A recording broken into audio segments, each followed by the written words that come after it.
Bismillahirrahmanirrahim.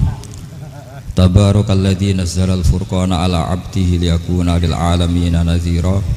Allahumma shalli wa sallim ala sayyidina Maulana Muhammad wa ala alihi wa sahbihi asma'in. Nama ba'du.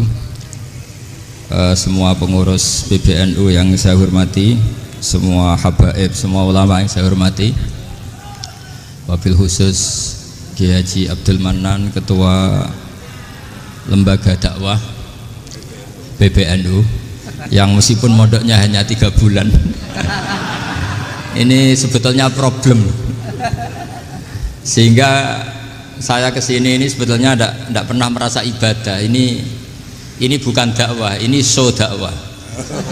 Jadi yang namanya dakwah itu ya orang-orang di kampung nggak bisa ngaji diajarin ngaji, seperti saya di Jogja, di Rembang. Kalau ini show dakwah. Dan ini ada agak kesalahan karena mondoknya hanya 3 bulan. Jadi tidak bisa bedakan mana dakwah, mana show dakwah. Ini jelas show itu. Mungkin yang benar-benar dakwah yang sekarang sedang bikin masjid di pedalaman Kalimantan, pedalaman Sulawesi, atau saudara-saudara kita yang di Korea. Saya kemarin di Korea, itu dakwah betul. Kalau ini agak-agak tontonan. Ya tapi masih bagus lah melihat wajahnya habib ulama, itu ibadah. Tapi begini ya, yang jelas saya berharap sekali, saya diundang sekali ini saja, jangan diulang. Karena mencintai ulama itu baik, tapi ngatur ulama itu dosa. Ini murah. Jadi ini harus dicatat. Jadi Imam Malik itu kalau diundang tuh marah, meskipun yang undang tuh seorang raja zaman itu, Harun ar-Rasyid. Beliau minta supaya Imam Malik baca Muwatta di istana untuk anak-anaknya, padahal seorang presiden mau ngajari anak-anaknya. Imam Malik marah, masyhur gitu, al ilmu yu'ta la ya'ti, ilmu disowani, ora kok ilmu yang sowan. Di mana-mana timba itu ke sumur apa sumur yang ketimba? Timba ke sumur. Ini agak kecelakaan. Pakai air pam, Bu.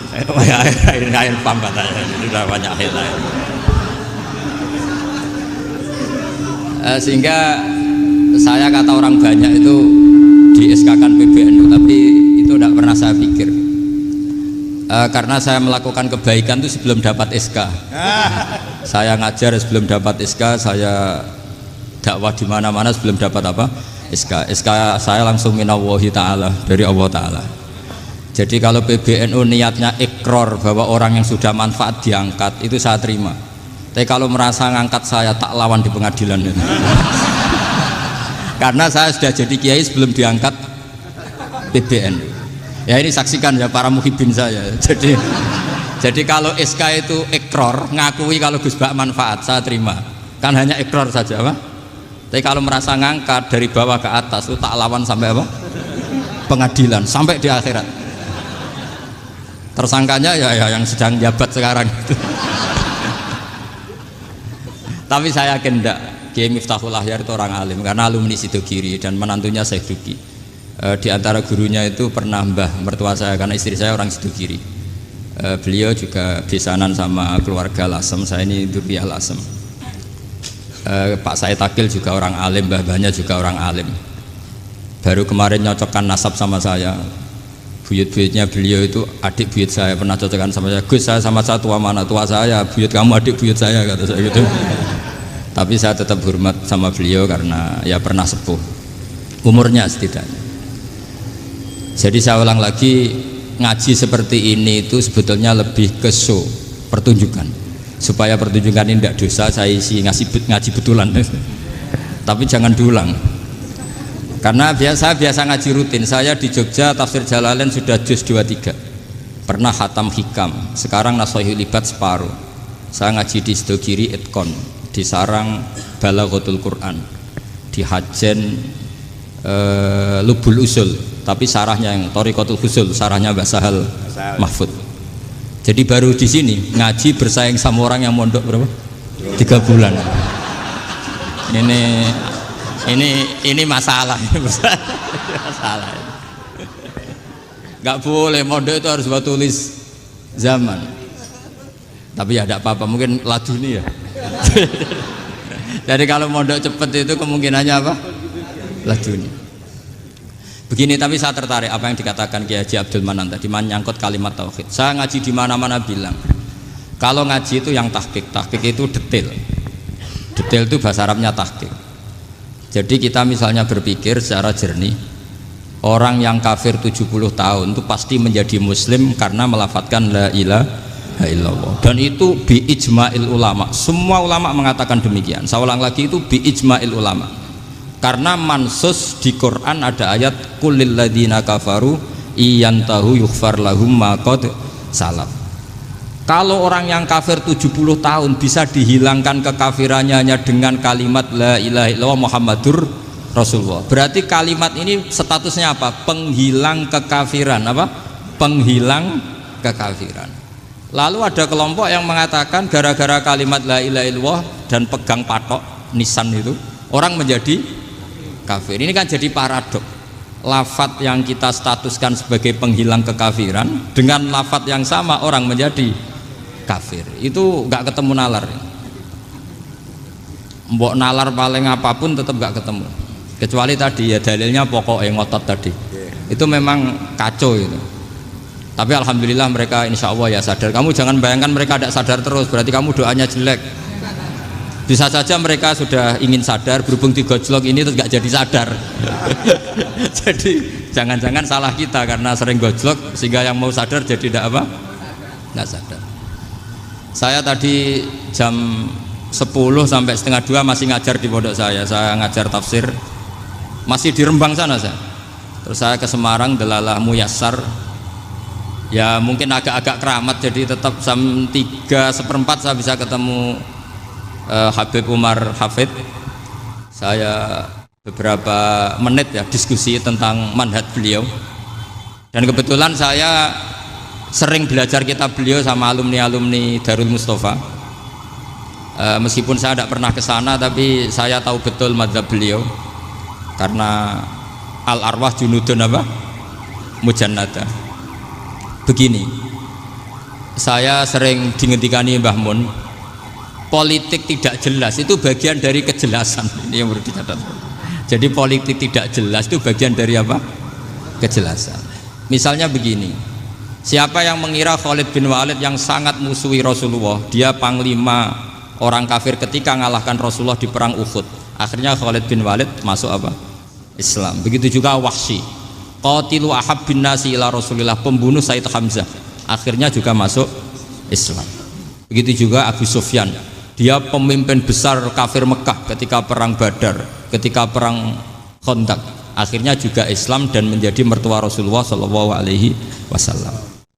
Dari fakta ini kemudian banyak ulama alim yang ngambil sikap itu ya coro Jawa itu anggang-anggang.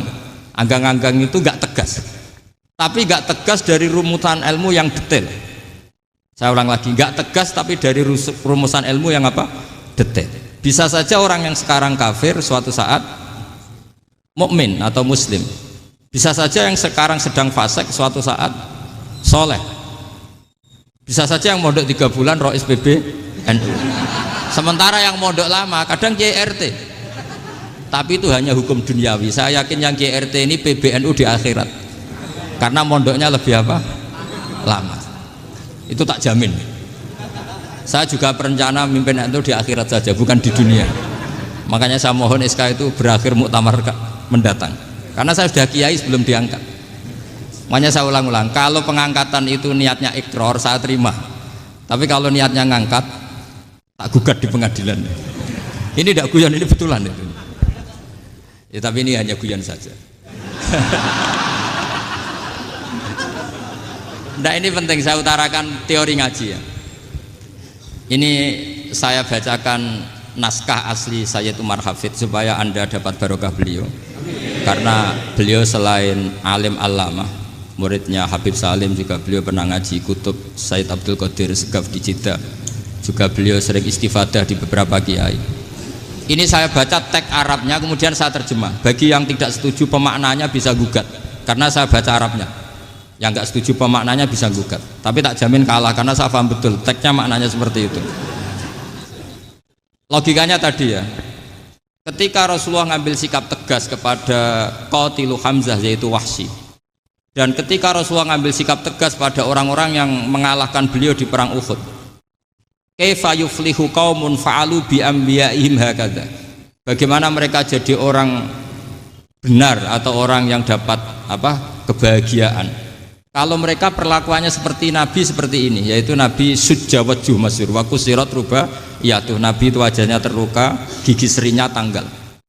Orang-orang seperti ini tuh nggak akan bejo kalau orang Jawa, nggak akan falah. Tapi apa yang terjadi? Allah menurunkan ayat laisa laka minal amri syai'un aw yatuba 'alaihim aw yu'adzibahum. Muhammad itu bukan wilayah kamu ngecap orang, menstigmasi orang itu tidak wilayah kamu. Saya bisa saja mengampuni mereka atau menyiksa atau menyiksa mereka, itu wilayah saya, kata Allah. Saya bisa saja mengampuni mereka atau menyiksa mereka, itu wilayah saya. Sehingga akhirnya apa? Rasulullah tidak ngambil sikap yang mungkin orang lain mengatakan itu tidak tegas, tapi itu kearifan. Betul, akhirnya Wahsy malah masuk Islam. Khalid bin Walid panglimanya juga masuk Islam. Dan beberapa orang kafir juga masuk Islam, termasuk mimbenihim, ketuanya yaitu Abu Sufyan. Ini penting saya utarakan. Makanya ini saya baca pembenaran dari konstruksi pikiran tadi. Nah ini supaya khas. Ini khasnya orang mondok 10 tahun nih. Jadi ini tak baca ini. Nah, biar jelas ini nanti tagnya persis ya, tidak saya rubah. Ini di kitabnya Habib Umar Hafid, namanya itu Taujihun Nabi Limardoti Bari. Kalau diterjemah ya mengarahkan orang yang sadar. Nabi itu orang yang sadar ya, sampai ini termasuk orang yang sadar. Limardoti Robbi, menuju mendapat ridho Tuhan atau Allah Subhanahu wa Ta'ala. Saya baca tagnya ini di halaman 179. Ini tidak ada yang saya rubah, tidak saya kurangi. Bismillahirrahmanirrahim. Fala buddha an nuwattina qulubana ala annana khodamatu ahli hadal qaul wa yattali'u Allah min qulubina annana na'taqidu imkaniyata ayyasfa'a fi ahadina yaumal qiyamati man huwal ana kafirun yuslimu faya'lu sya'nu indal haqqi fayakunu sababan li kholasika fil qiyamah yumkinu dzalik. Jadi kita para dai, para kiai itu adalah khodamatu hadal kaun. Kita ini adalah pelayan alam raya ini yang selalu berharap alam ini akan lebih baik. Orang yang sekarang sedang kafir bisa saja nanti yang nyafaati kamu di akhirat, yaitu mereka masuk Islam lalu Islamnya lebih serius, akhirnya punya hak syafaat. Sementara kamu Islam mulai kecil tapi biasa-biasa saja seperti ini, mulai dulu ngaji terus sama Ki Abdul Manan, nggak pernah yang ngisi ngaji, itu artinya nggak ada perkembangan. Makanya saya nggak ingin ngaji lagi, karena saya ingin perkembangan Anda nanti tukang mengisi, bukan yang diisi. Kalau saya nanti ngaji lagi di sini, artinya Anda kalau tetap mendengarkan itu tidak ada perkembangan. Pantas saja semulang Gus Bahak sampean sing ngaji. Sekali-kali ada perkembangan, saya ngaji sampean yang mulang, itu bagus itu. Meskipun itu perkembangan yang menyesatkan.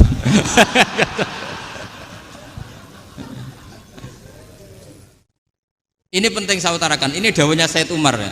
Orang yang sekarang sedang kafir bisa saja orang ini nanti nyafaati kamu, yaitu beliau orang ini Islam, kemudian Islamnya serius, maka punya hak syafaat. Sementara kamu Islamnya biasa-biasa saja.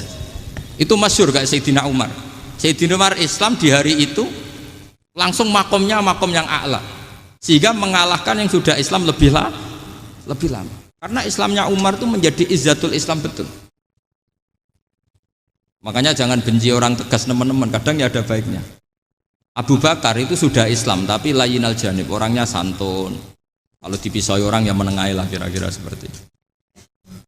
Begitu juga Bilal, Ammar, Suhaib. Singkat cerita, Rasulullah itu sering dibully ya, sering disiksa orang-orang kafir. Rasulullah berharap, wah kalau yang Islam gini terus repot.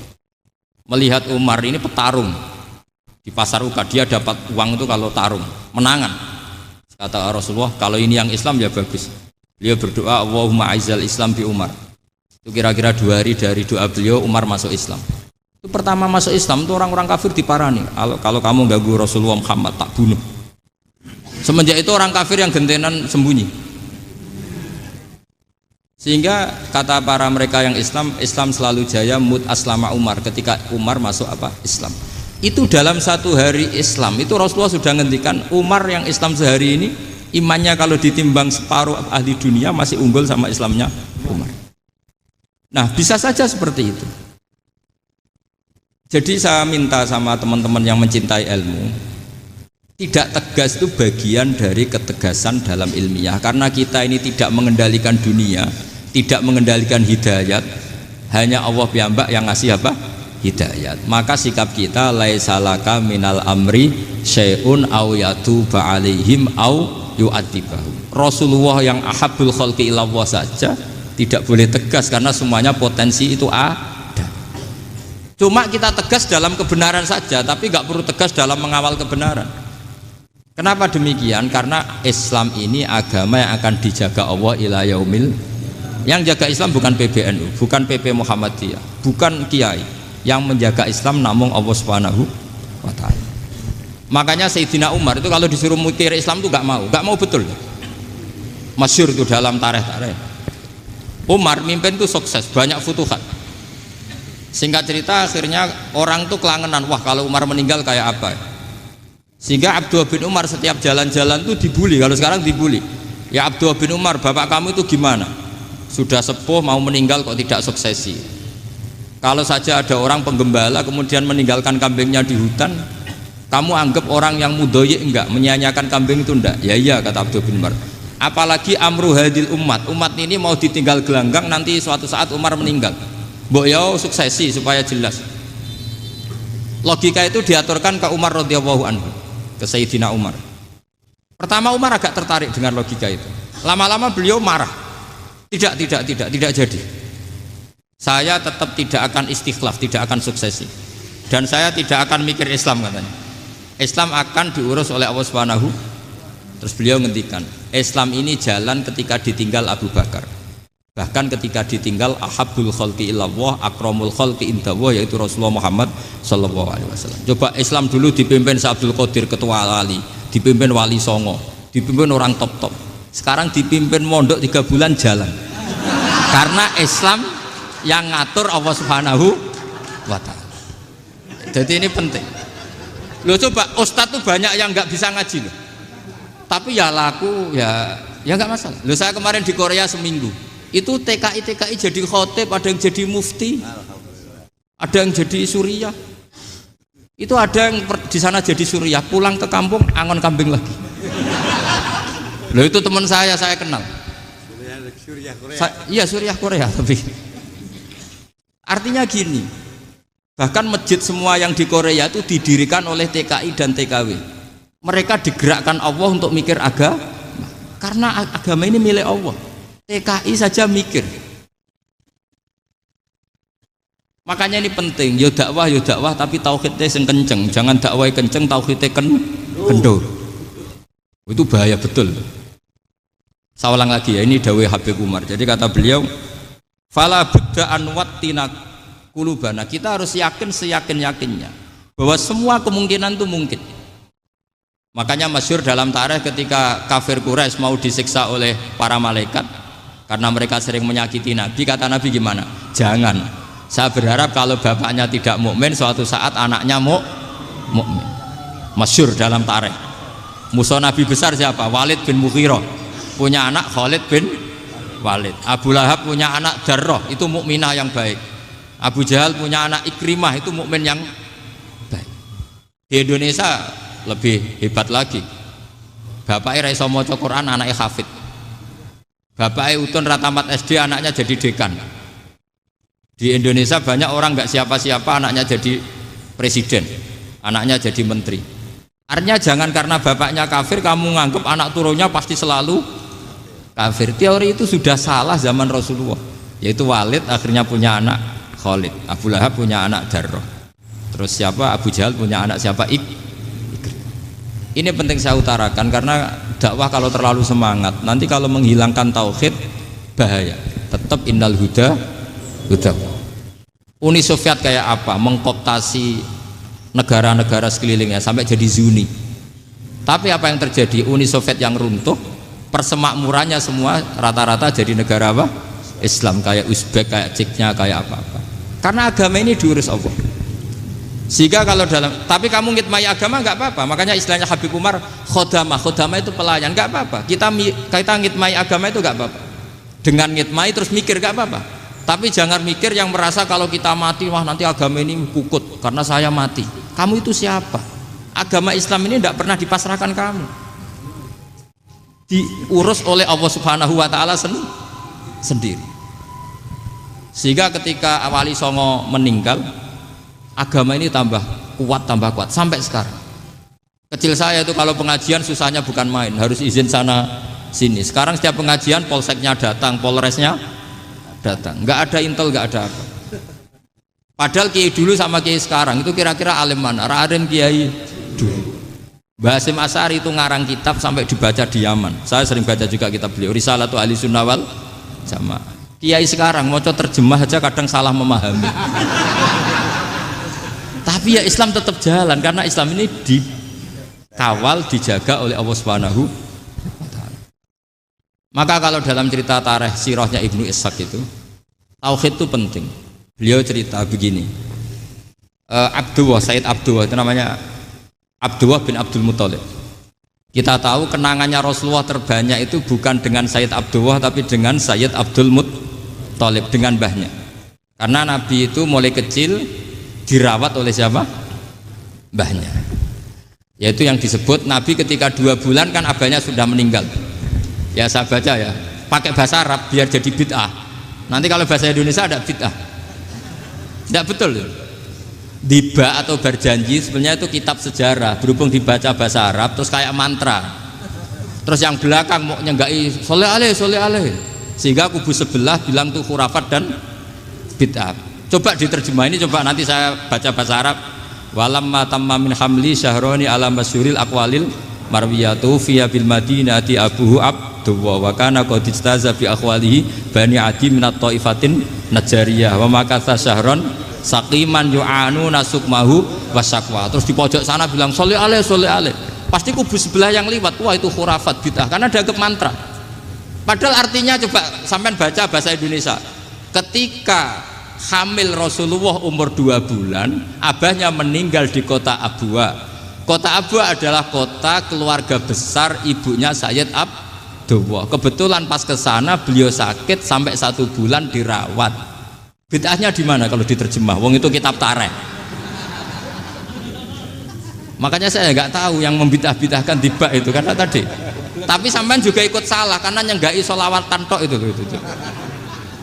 Jadi makanya saya bilang tadi kalau bahasa Arab bid'ah, kalau sudah terjemah tidak bid'ah karena kelihatan kalau itu hanya kitab tarikh. Loh, coba bid'ahnya di mana? Wa ba'du fa'aqulu wa Muhammad bin Abdullah bin Abdul Muthalib bin Hasyim. Itu kalau diterjemahkan, kamu harus tahu siapa nama Muhammad. Muhammad punya abah siapa? Rasulullah Muhammad Abdullah. Punya abah siapa? Abdul Mut. Punya abah siapa? Hasyim. Coba baca gitu di kubu sebelah. Oh iya berhubung kok baca bahasa Arab. Wa ba'du fa'aqulu wa Muhammad bin Abdullah bin Abdul Muthalib bin Hasyim. Jadi itu hanya salah baca saja. Maksudnya salah yang ngukumi, bukan salah yang baca, salah yang apa? Ngukumi. Sayyid Abdullah ini orang yang tauhidnya sangat kuat. Sayyid Abdul Muthalib lebih kuat lagi. Saya cerita sedikit betapa pentingnya tauhid. Ketika pasukan Abraha bawa pasukan gajah mau menyerang apa? Ka'bah. Itu sebelum menyerang itu semua aset-aset milik orang kafir Quraisy, milik orang Quraisy lah. Itu ditawan, diambil, termasuk milik Sayyid Abdul Muthalib, milik Abdul Muthalib. Terus ketika mau masuk Ka'bah, mau masuk Mekah, kata Abraha, man sayyidu hadal wadi, siapa yang kamu tuakan, yang kamu pertuan di sini? Oh, Abdul Muthalib. Abdul Muthalib itu dipanggil, itu auranya luar biasa. Abraha yang di tempat perkemahannya itu harus duduk di atas karena dia raja, itu duduk di atas gak berani, saking wibawanya Abdul Muthalib, ini mbahnya Rasulullah. Akhirnya Abraha bilang gini, saya duduk di bawah tidak mungkin karena saya raja, kamu duduk jejer saya tidak mungkin karena nanti umat saya kecewa karena raja kok disaingin gitu. Ya sudah, sambil berdiri-diri kita ngomong. Akhirnya Sayyid Abdul Muthalib tadi diomongin gini, saya itu tidak ingin merusak orang-orang Mekah, orang-orang Quraisy. Saya hanya kecewa punya tempat ibadah dikencingi, diberakin sehingga saya mau merubuhkan Ka'bah. Tapi dengan damai, nggak ada perang. Apa jawabnya Abdul Muthalib? Lucu. Gak apa-apa, Ka'bah kamu robohkan silakan, gak apa-apa. Yang penting unta saya yang kamu sita kembalikan. Harta saya yang 100 unta kamu sita kamu kembalikan. Itu Abraha kagetnya bukan main. Kaget karena kamu itu pemimpin apa? Tadi saya hormat kamu karena kamu tak anggap orang hebat. Hadhil Ka'bah dinu abaika. Ini Ka'bah itu agama kamu. Pas saya hancurkan kok kamu tenang-tenang saja. Padahal pas mau saya hancurkan kamu tenang-tenang saja, malah tanya unta kamu itu gimana? Apa jawabnya Abdul Muthalib? Inna lihadzal baiti rabban hamahu. Sebab Ka'bah itu ada yang punya dan pasti akan melindungi Ka'bah. Tapi kalau unta itu milik saya, ini urusan saya, ini unta. Jadi inna lihadzal baiti rabban hamahu itu tidak milik saya, itu ada yang punya. Ya sudah, biar yang punya aja yang jaga, itu tidak urusan saya. Akhirnya unta dikembalikan, aman deh, Untung double. terus akhirnya dia ke Ka'bah. Fa'akhudha bi halaqatil bab, karena dulu apa itu halaqatil bab, karena dulu itu yang dipakai apa itu pegangan itu bentuknya apa, bulat, makanya diistilahkan halaqah apa, bulat. Kalau sekarang halaqah ilmiah itu seminar. Tidak. Halakot itu buruhi lain lagi. Iya. Pegang terus bilang gini, kata Abdul Muthalib, ya Allah, Ka'bah ini mau dihancurkan oleh Abraha. Ka'bah ini milik kamu. Saya mau ke gunung, mau melihat apa yang kau lakukan terhadap orang yang mau merusak Ka'bah. Terus Abdul Muthalib bilang ke umatnya, wa ya qaumi, ayo kita ke gunung melihat ma fa'ala rabbuna, apa yang akan dilakukan Tuhan kita terhadap orang yang mau menghancurkan Ka'bah. Jadi santai saja, santai. Terus Abdul Muthalib naik gunung sama orang-orang Quraisy. Abraha datang mau merusak Ka'bah, terus terjadi alam taro kaifa fa'ala rabbuka bi ashabil fil. Itu melihat, dan betul Ka'bah dijaga Allah. Islam juga gitu. Ketika Islam dikooptasi Uni Soviet, semua ulama, semua wali perasaannya hanya nunggu kehancuran Uni Soviet, karena pasti agama ini dijaga Allah. Saya setiap sholat, setiap munajat, ketika baca Rabbana lakal hamdu bil samawati wa mil'ul ardi. Dulu saya iskal itu janggal. Ya Allah, engkau zat yang layak dipuji, yang pujian itu memenuhi langit dan bumi. Pikiran saya kalau bumi ateis itu mujinya kayak apa? Tapi Masya Allah, ketika saya datang di Korea, bumi ateis, ternyata di sana banyak masjid, banyak tasbih, bahkan ada sakduna di sana. Karena Allah sudah ngendikan lakal hamdu mil'us samawati wa mil'ul ardi. Dan sekarang nyata, semua bumi ateis, bumi apa saja, ada tasbihnya, ada tahmidnya. Makanya sadaqallahul adzim ketika ngendikan sanurihim ayatina fil afaq walladzi arsala rasulahu bil huda dinil haqqi liyuzhirahu 'alad dini kulli. Makanya saya mohon sekali bahwa agama ini harus kamu khidmah. Tapi enggak boleh kamu pikir. Atau dibaliklah, khidmah maka memikir. Tapi tidak usah GR bahwa agama ini diserahkan sampean. Saya juga agak ridho. Agama kok diurus orang-orang kayak gini, kayak apa nasibnya? Jadi ini penting, karena rata-rata kiai alim itu tidak jelas. Terus oleh orang-orang yang nggak pernah ngaji itu, wah ini nggak jelas, nggak tegas. Islam itu harus tegas. Maksudnya tegas itu kayak apa? Tegas itu di wilayah kita. Kalau istri kamu mau diperkosa orang itu boleh tegas, itu wilayah kamu.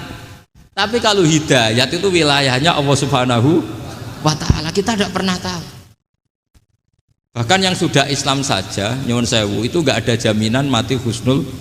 Kita tahu dalam sejarah Sa'labah itu dapat gelar hamamatul masjid, merpatinya masjid. Tapi kita tahu akhirnya Sa'labah itu apa? Su'ul khotimah. Sampai dalam Islam selalu diajarkan ya muqallibal qulub tsabbit qalbi ala din.